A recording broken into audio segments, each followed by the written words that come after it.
पिछली कड़ी में हमने देखा था किस तरह सिनेमा हीरो का चांस दिला दूंगी कहकर चंपा ने मन्नू को उल्लू बनाया था। चंपा के हाथों से उल्लू बन गया था मन्नू।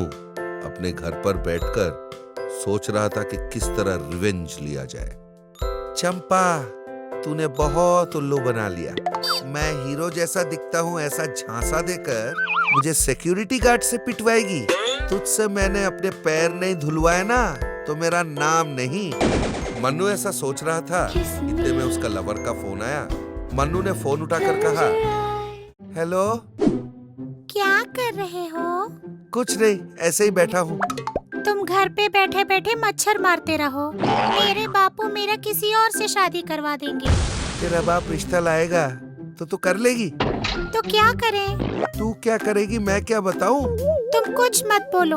मेरी शादी में आके भरपेट खाना खा के चले जाना। तेरे शादी के लड्डू खाने के लिए क्या मैंने तेरे से इतने दिन से प्यार किया है? मेरे घर पहुँचो और बापू से बात करो। ठीक है, अभी आता हूँ, कहकर उसने फोन रख दिया और रानी का घर चला गया। रानी का बाप टीवी के सामने बैठकर रामैया वस्तावैया सिनेमा देख रहा था। मन्नू जाकर उनसे मिला। नमस्ते अंकल। नमस्ते, कौन चाहिए? रानी चाहिए। मांगते ही दे दूं? रानी को क्या सब्जी समझ रखा है? वो मेरी बेटी है। रानी और मैं एक दूसरे से प्यार करते हैं। अच्छा होगा कि आप हम दोनों का शादी करवा दे। क्या शादी करवा दूं? तू ऐसा क्या करता है जो मेरी बेटी का हाथ तेरे हाथ में दूं? रानी के लिए मैं कुछ भी करने को तैयार हूँ। तो तू कुछ भी कर सकता है। Yes sir. तुझे खेती करनी होगी। सुना तुमने? खेतीबाड़ी करनी होगी। मुझसे एक बस्ता ज्यादा उपज उगाओ, मेरी बेटी से तेरी शादी करवा दूं। बस इतना ही? एक क्यों 4 बस्ता ज्यादा उपज उगा दूंगा। चैलेंज करता है? हाँ, चैलेंज।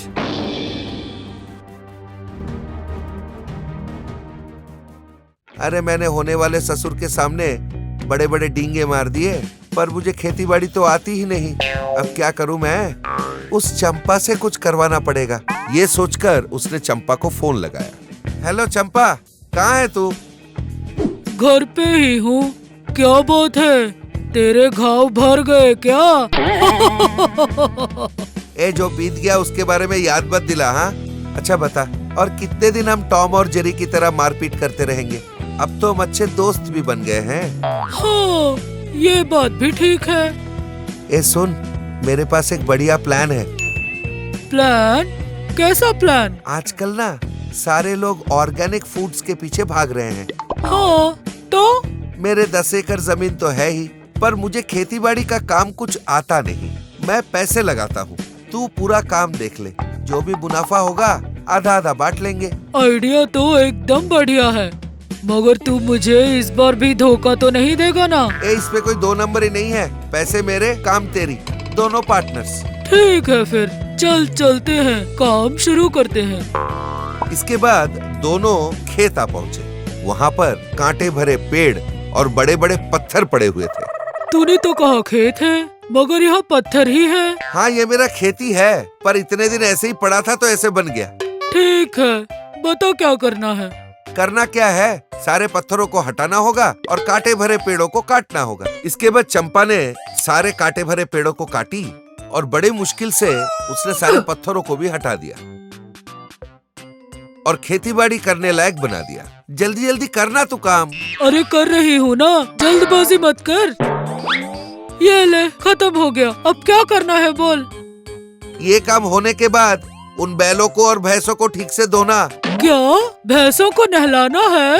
मैं खुद ही कभी नहीं नहाती और मैं इन भैंसों को नहलाऊं? हाँ, तो फिर क्या समझा तूने? जल्दी जल्दी काम खत्म कर। कल खेत में पानी देना है, फिर हल जोत के बीज लगाना है। ठीक है। चरी चंपा ने सारे पशुओं को धोया, सुबह सुबह खेत में पानी दिया, ट्रैक्टर से खेत जोता। अरे मन्नू, सारा काम हो गया। क्या हो गया है? 6 महीने का काम अभी बाकी है।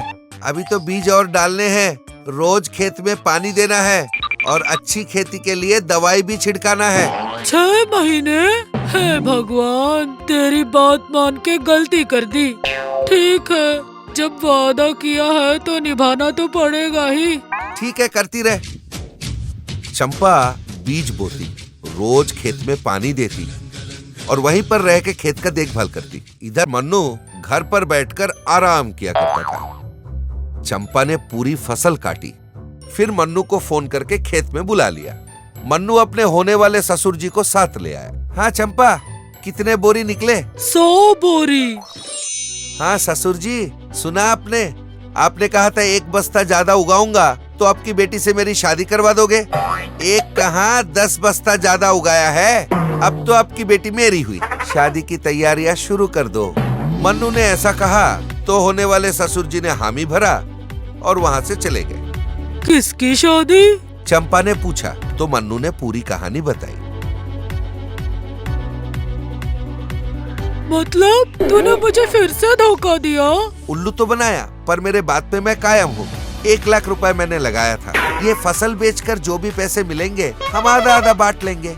ये सुनकर चंपा दंग रह गई।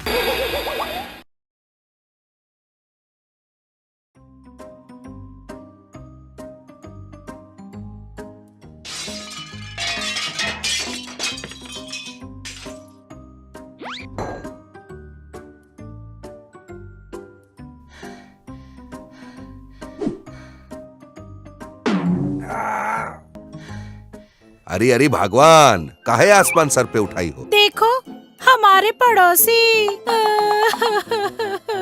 अरे बताओ भी, क्या बात हो गई? काहे इतनी तड़प रही हो? देखो हमारे पड़ोसी, तुम्हारी भौजाई ने 10,000 की बनारसी साड़ी ली है और तुम्हारे भैया ने 9 लाख का हार भी खरीद के दिया है उनको। अरे मोनू की शादी में दिलाई तो रहे 5,000 की साड़ी। अलमारी खोलोगी तो 100 साड़ियां नीचे गिरेगी। अरे भगवान, हम तुम्हारे लिए 9 लाख का हार लाया हूँ। ये तो पुराना फैशन है, ऊपर से हल्का क्वालिटी। और ये तुम्हारा खटारा ऑल्टो में बैठने से ना हमारा इज्जत खराब हो जावत है। ये नहीं कि अपनी प्यारी सी बीवी के लिए एक नया गाड़ी ही ले आए। अरे तनिक शर्मा जी को देखो, 3 बड़े बड़े गाड़ियां हैं उनके पास। हमेशा बंगले के बाहर खड़ा रखता है उन्हें। अशोक ने अपनी पुरानी कार एक्सचेंज करके एक नई गाड़ी खरीद ली। ओ माला देख, कल आए हैं हम। अरे अब काहे भोपू बजा रहे हो? ई गाड़ी काहे उठा लाए? जो फ्लैट हम दिखाए थे ना तुमको हमरे खातिर लेने के लिए, वो तो पांडे जी ले गए। अब मलते रहो हाथ। अरे पांडे जी तो घूसखोर है। तो तुम भी खाओ ना घूस, तुम भी तो बाबू हो। कोनो कोई मना किया है का? बड़ा सत्यवादी बन के बैठे हैं। देखो माला, हमारी इज्जत हमका पैसे से ज्यादा प्यारी है। ऑफिस में हमारी ईमानदारी की कस्में खाई जाती है, पर तुम ना समझोगी। हमका समझना भी नहीं है। अपनी ईमानदारी है ना, रख लो अपनी पॉकेट में। ओफो, तुम्हें तो भगवान भी खुश नहीं कर सकता है।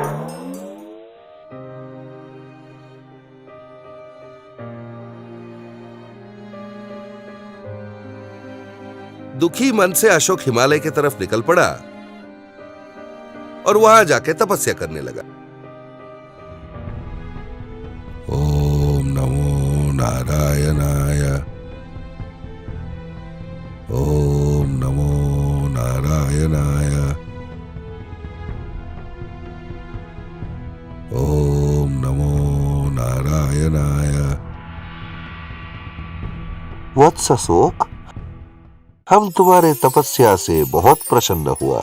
कहो क्या चाहिए? प्रभु,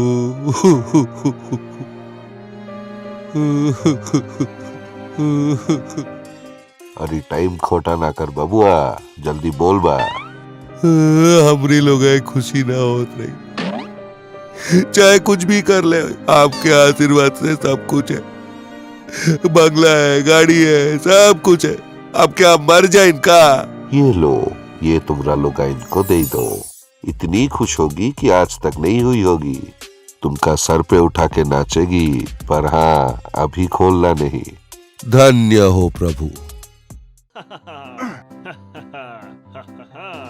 आ गए टल्ले मार के अशोक बाबू। आवा आवा, स्वागत है। बड़े दिन बाद आए हो। अरे माला देख, हम तोरे लिए काल आए हैं।